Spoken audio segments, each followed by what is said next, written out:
All right, let's get started. So in this lesson, we will be talking all about the basics of macro tracking, what it is, what it entails, and understand a few basic principles so that you have a solid foundation moving forward as we progress. So to start things off, I like to talk about what I refer to as macro math. So this is basically how many calories are in the different macronutrients. So if you don't know, macronutrients are proteins, fats, and carbs. These three nutrients are the things that make up all, or I should say most of the calories. One I forgot to include in there is actually alcohol. Technically kind of a nutrient, kind of not, but it has caloric density. So that's where our calories come from, is proteins, fats, and carbs, with 4 calories coming for every gram of protein, 4 calories coming from every gram of carbohydrate,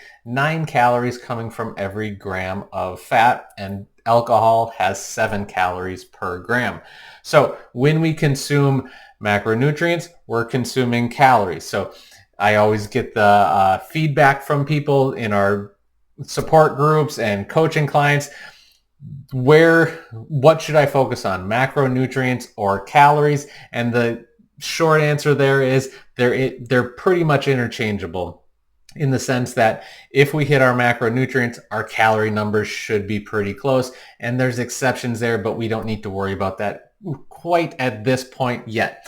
So let's talk a little bit why macros and why not just calorie tracking. There's a lot of other programs out there that preach calorie tracking or point systems.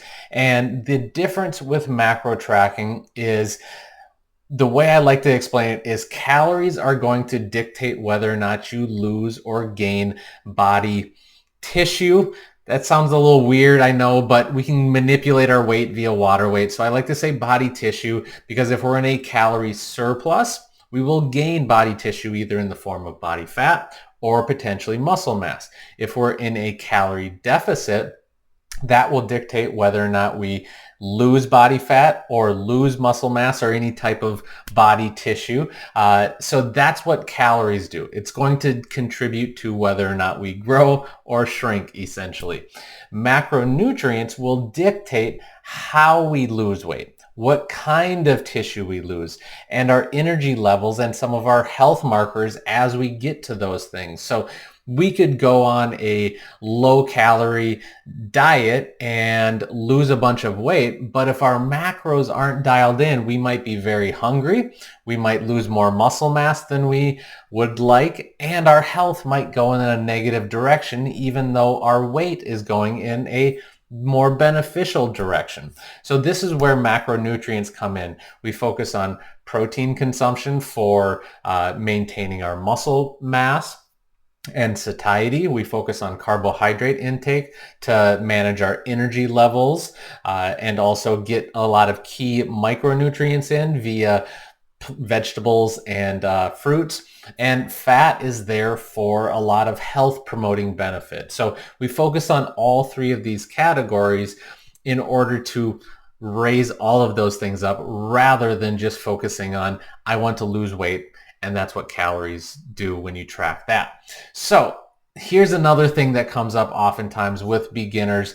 This is complicated. This sounds like I'm going to have to obsess over my food. And to a degree you do. I'm not going to try to hide that from you. But here's my take on that is, if there's one thing that we should potentially obsess over or put more focus on, shouldn't it be our nutrition? Shouldn't our nutrition be at the top of the list of things that we focus on? Because that's one of the biggest drivers for our overall health and longevity. So if there is something that we should pay more attention to, I feel like it should be our nutrition.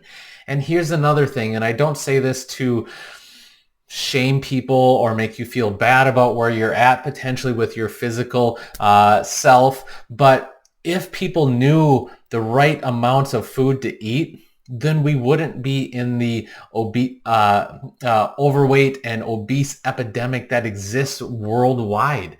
If people knew that, hey, if I eat more protein, that will fill me up a little bit more versus if I eat more carbs and fat that drive calories way too high without filling me up.